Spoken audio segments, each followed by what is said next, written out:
Squeaky in the Box by Brenda McGraw. Squeaky, the little white mouse, had a big red smile on his face as he anticipated Christmas.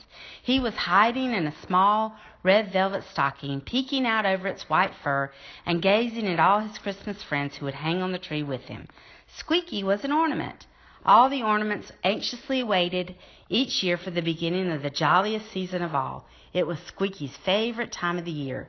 The little mouse had been packed away in a black velvet box between the other ornaments. It was finally time for him to come out and be placed on the big, beautiful green Christmas tree. The tree was lit up with bright colored and white lights, and Squeaky loved its piney smell. All the ornaments knew when Christmas was getting closer because it started cooling off in the attic. The summers were long and hot as they lay stored away each year. But excitement built among them when it became cold in the attic because they knew it was time for Christmas. Squeaky was charming.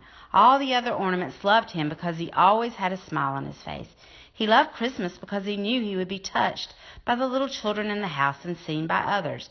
Being around the excitement of Christmas and family made him happy. Squeaky looked forward to seeing Santa Claus arrive on Christmas Eve. He adored hearing all the Christmas and Bible stories about Jesus. Thinking back to his old home, he remembered living with a sweet lady who bought him. He was sad when he heard of her death. The sweet lady's daughter decided she would take him and some of his friends to her house. Sadly, however, some of his old friends got thrown away, and some of them were sold in a yard sale. Now he lived with the sweet lady's daughter and her husband, her son Johnny, and Johnny's little sister. Squeaky loved Johnny and all his energy at Christmas time. Saturday came, the day to start decorating the tree. Squeaky and his friends waited to be chosen. All the other ornaments sparkled and shined and were beautiful, but not Squeaky. Silver Sarah shined.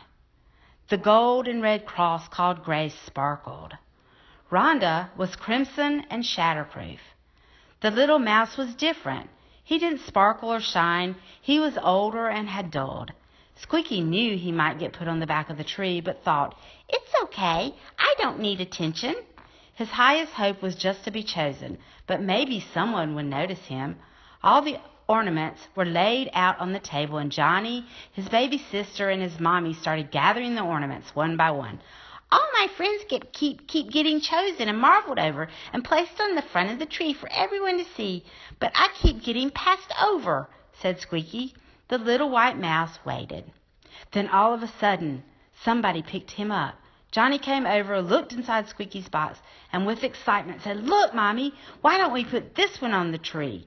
His mother said, "I see, Johnny. That was my mother's ornament." She kept right on placing the ornament hangers on the sparkling ornaments.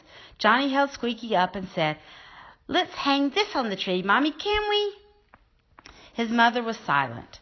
So Johnny decided he would put the ornament on the tree. He picked up the white mouse inside the red stocking, carefully placed a metal hanger on it, and stuck it right on the very front of the tree.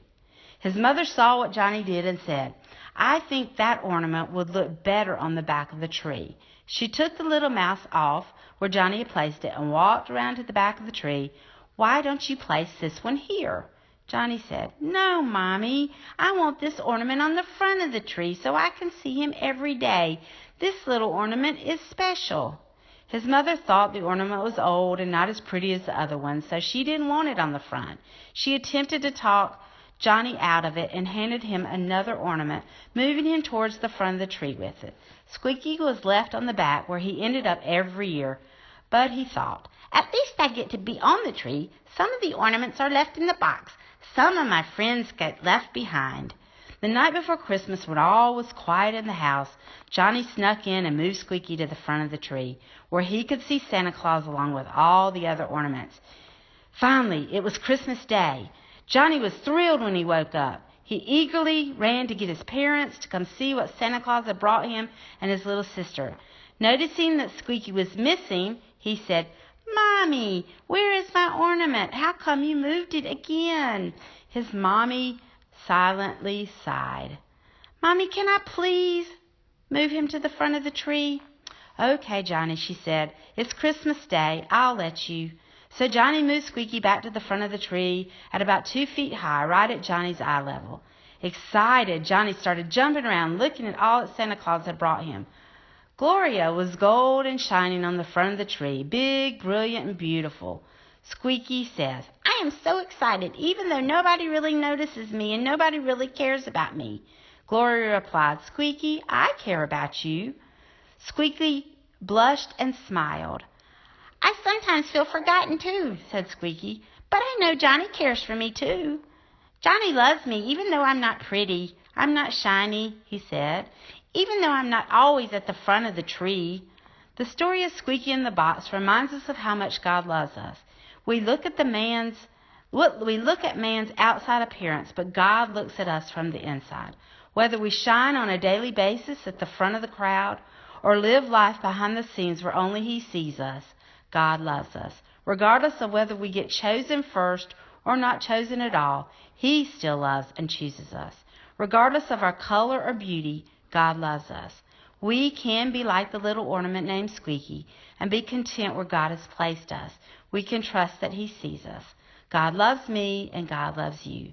Merry Christmas from Squeaky and all the ornaments, and happy birthday, Jesus.